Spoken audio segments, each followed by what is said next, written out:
তরকারিটা হয়েছে আর এখন আমার ভীষণ আরাম লাগছে যে তরকারিটা হয়ে গেছে। আমি কোন সময় থেকে কিন্তু এই তরকারিটার জন্য অনেক পরিশ্রম করেছি। সরষে বাটা, পেঁয়াজ বাটা, আদা বাটা, এগুলো সব কিছু রেডিমেডি করে মাছগুলোকে ভেজে অনেকটা যত্ন করে রান্না করেছি। মেয়েরা কেন জানো, মানে বিয়ের পরে ভয়, মানে কোনো মেয়েরা আছে বিয়ে করতে ভয় পায়, ভাবে যে সারা জীবন যদি এইভাবে মানে বন্ধু আড্ডায় আর কি করে যদি জীবন সাথীর সাথে কাটানো যেত, এই জন্যই বিয়ের পরে ভয় পায় মেয়েদের একটাই। তো এই যে রান্নাটা তো হয়েছে, এখন কেমন হবে, এটা কি ভালো হবে না ভালো হবে না, সেই জন্য একটা ভয় লাগে। সর্ষে বাটা তো আছে, তারপরে আছে যেমন যে হলুদ গুঁড়ো, জিরে গুঁড়ো, লঙ্কা গুঁড়ো, সব কিছু দিয়ে তো এই ঝোলটা হয়েছে, কিন্তু তারপরে কি ভালো হবে না সেটার জন্য মেয়েরা ভয় পায়। তো মাছের পিস সব কিছু দিয়ে দিলাম আর ফ্রিজে আছে এখন।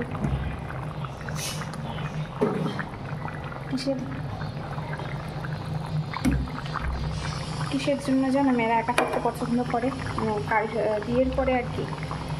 কেউ আছে সংসারের চাপে পড়ে যায়, তো কেউ আছে বেশি খরচাপাতি মানে সংসারের জন্য আয় করে রাখে, খরচা কম করে।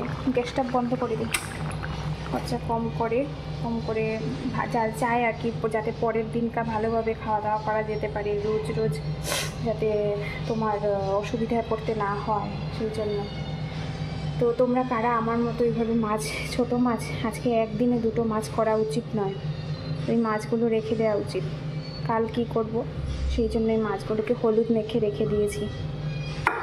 2টো মাছ করে কোনো লাভ নেই। আমি তো কী বলবো তোমাদেরকে, এখান থেকে দুপুরে হালকা একটু খাবো, রাতের বেলা মানে পাতে বসবো, ঠিক আছে, কিন্তু ওই যে বললাম না রুচি নেই, আর মিস্টারের জন্য এই পুরো গ্রেভিটা হয়েছে। তারপর দেখা যাক কেমন হয় খেতে। যদি ভালো না লাগে তাহলে এটা করব, এই ছোটো মাছটা করব। এটা একটা আয়ের একটা পদ্ধতি। এটা করলাম কি ভালো করলাম না খারাপ করলাম বলো, একসাথে যদি ছোটো মাছ বড়ো মাছ এগুলো করে নেওয়া হয়, আর খাবে মাত্র ছেলে খাবে, আর আমার ছেলের কথা বলছি, ও খাবে আর ওর বাবা খাবে, তো 2জন। তো আর আমি তো বেশি একটা ভালো পাই না, খাবার দাবারের দিক থেকে খুবই দুর্বল। তো চলো তোমাদের সামনে একটু ফেস টু ফেস কথা বলে নিই। শুভ সকাল বন্ধুরা, একটা নতুন ভিডিওতে তোমাদের সবাইকে আবার স্বাগত। এতক্ষণ থেকে তোমরা সবাই দেখতে পেলে যে রান্নাবান্না হয়েছে, তারপর এক তরকারি রান্না, মাছগুলোকে, ছোটো মাছগুলোকে আমি কেটে রেখে দিলাম, মানে কেটে বলছি মানে ধুয়ে হলুদ গুঁড়ো মাখিয়ে রেখে দিয়েছি। একটা তরকারি হয়েছে, মানে বড় মাছের ঝোল সর্ষে দিয়ে ভালো করে করা হয়েছে। আর বেশি তরকারি করে কোনো লাভ নেই, কারণ মানে এখানে আমার হাজব্যান্ড শুধু একটা তরকারি খেতে পছন্দ করে, ঝাল মাল হলে। আর বেশি তরকারি করলে নষ্ট হয়। এখানে আমাদের বাড়িতে সবাই মাংস হলে শুধু মাংস, মাছ হলে মাছ। আমি এখান থেকে ছোটো মাছ কিছু ভাজা করে নিলাম, মানে এই যে তোমাদেরকে দেখালাম না,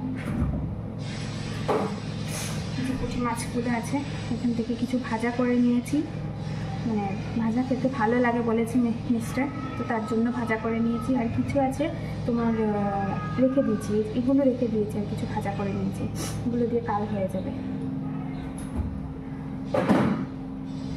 এটাই চিন্তা করে রান্নাবান্না করি। তো দেখো কি বলবার ছিল, কি বলে ফেলছি।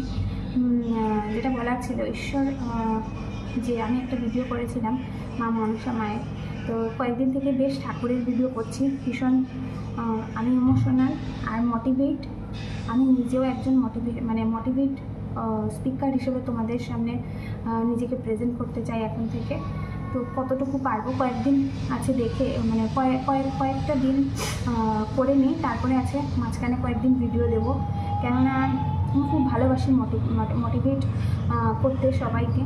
তো ঈশ্বরকে বললাম না, মনসা প্রকোপ থেকে বাঁচতে হলে মনসা পুজো করতে হয়।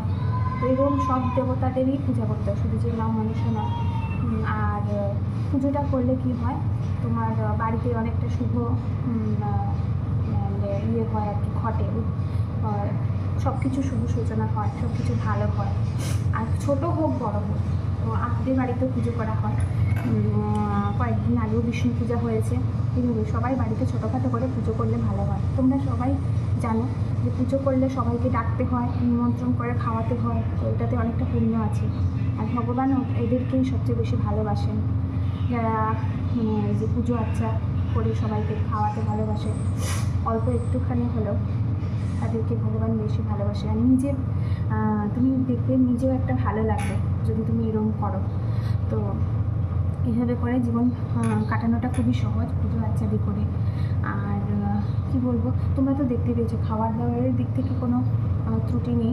আমার সব কিছুই রান্নাবান্না করতে পারি, সব কিছু রান্না করা থাকে, কিন্তু আমি খেতে পারি না। এটা হয়তো হতে পারে সব মেয়েদের যে খাওয়ার রুচিটা সমান নয়, তো আমার রুচিটা খুব একটা বেশি আসে না, কখনো আসে না। আর কখনো যখন ক্ষুধা লাগে, তোমাদেরকে বলি আমি যে আমি বেশিরভাগ সময় ছেলেকে রাখতে রাখতে যখন মাথাটা অন্ধকার হয়ে যায়, ঘুরতে থাকে, তখন একটু মনে হয় যে ক্ষুধা লেগেছে, তো তখন আমি খাই না। আর যখন ছেলেকে খাইয়ে তারপরে যখন ক্ষুধাটা মিটে যায়, তখন আমি খেতে বসি। তো এইসব খাওয়ার কথা কেন বলছি জানো, এটা হচ্ছে একটা সত্যি, হয়তোবা আমার মানে খাওয়ার সামনে থাকবে, আমি খেতে পারবো না, এটাও একটা কিন্তু ভগবানেরই লীলা। তো আমার কাছে সব কিছু আছে, খাবার দাওয়া সব কিছু আছে। ইচ্ছে করলে আমি মাছগুলো ভেজে মাছের তরকারিও করতে পারবো। তোমাদেরকে দেখালাম অনেকগুলো মাছ আছে দু জাতের, কিন্তু আমার খেতে ইচ্ছে করে না জানো। আমার একটু আজে বাজে জিনিস, ওই যে ভগবান বলে না যে এটাও একটা কিন্তু লীলা, যাতে আমি যাতে আমার নিজের শরীরকে খেয়াল রাখতে পারছি না, আমার শরীরে আমি নিজেই রোগের যে যতগুলো সিমটম আছে সব কিছু আমি নিজেই ডেকে আনছি। আমার না এই যে ফাস্টফুড বলতে খুব একটা যে বাজারের খাবার তা নয়, তোমাদেরকে বলি, তোমাদের যেমন আছে না চা, তারপর এগুলো খেলে গ্যাস হয়, তো এইভাবে আমার এই ধরো তোমার ম্যাগি এগুলো খুব বেশি পছন্দ, চানাচুরের সাথে চিড়ে ভাজা, এইভাবে ঝাল যত কিছু আছে। তো এখন সব কিছু মনে পড়ছে না, তো এগুলো খেয়ে আমার প্রচণ্ড পরিমাণে গ্যাস হয়। আর নিজের শরীরকে নিজেও কখনো কন্ট্রোল করতে পারি না, তো মাথা ঘুরে পড়ে যায়। এইভাবে করে আর কি আমার নিজের শরীরকে নিজেই নষ্ট করছি। তো তার জন্য কী করবো বলে, একটা মানুষের ইচ্ছে হয় যে এগুলো খেতে, তো হঠাৎ কোনো দিন দেখবে আমি রোগ হয়ে যাই। তো তোমাদেরকে বলছি, তোমরা কখনো গ্যাসের জিনিসগুলো খাবে না। আমি যেহেতু চেষ্টা করেও পারছি না, আবার এখন যদি খুব বেশি অসুস্থ হয়ে যায়, তাহলে তো আবার সব কিছুই ছেড়ে দিতে পারবো। তো যে মানুষ বলে না, খুব বেশি অসুস্থ হওয়ার জন্য অপেক্ষা করে সবাই, যতক্ষণ না পর্যন্ত খুব বেশি একটা অসুখ হচ্ছে, ততক্ষণ পর্যন্ত সবাই এই সব কিছু খাওয়ার দাওয়ার দিক দিয়ে কোনো বাজপিস নেই। এখন বেশি সুগার দেখা যায়, তোমরা সবাই দেখবে। তো এগুলো কিন্তু খাওয়া থেকেও হয়। আর কিছুটা আছে এই যে খেতে পারবে না, এটাও একটা, তুমি দেখবে এটাও একটা কিন্তু বিশাল বড়, এটার মধ্যে একটা কি বলবো, বিচার করলে দেখা যায় যে তুমি খেতে কেন পারবে না, মানুষ হয়ে জন্মেছে, এটাও ওর জন্য আর কি এই ভাগটা নেই খাবারে। যেমন চিনি, অতিরিক্ত চিনি খেতে পারবে না, আলু খেতে পারবে না, সব কিছুর মধ্যেই কিন্তু একটা না একটা তোমার পিছলা কারণ লুকিয়ে থাকে। আর আমাকে দেখো, আমি ইচ্ছে করে ভাত তরকারি এগুলো তো মানুষের খাদ্য, তো এগুলো খেতে পারছি না। এই যে জিনিসগুলো খেয়ে পেট ভরে নিচ্ছি, ইচ্ছে করলে কিন্তু আমি যতটুকু রান্না করি তার থেকে আমি যদি অর্ধেকটাও খেয়ে নিই, তাহলেও কেউ কিছু বলবে না, কারণ নিজের হাতে রান্না করছি, নিজে খাচ্ছি, কেউ দেখছেও না। তো তবুও আমার খেতে ইচ্ছে নেই, সেটাই হচ্ছে। আর ছেলেকে ওকে নিয়ে খাওয়াতে যখন বসি, তখন তো ভীষণ বোরিং মনে হয়, তখন ওটা খেয়ে নিই। নিয়ে যখন খাওয়াতে বসি, বিস্কিট একটা খেলেও দেখবে তোমাদের পেট ভরে যায়, ক্ষুধার মুখে আর কি। তো এত কিছু বকবক করলাম, ভিডিওটা এখানেই শেষ করছি। তোমরা সবাই আমার বড় ভিডিওগুলো দেখবে, আর সবাই অনেক সুস্থ থেকো, ভালো থেকো, নিজের খেয়াল রেখো। আর উদ্ধার পেতে গেলে ভগবানকে স্মরণ করো, অবশ্যই স্মরণ করো। উনি সর্বদা আমাদের পাশে আছেন।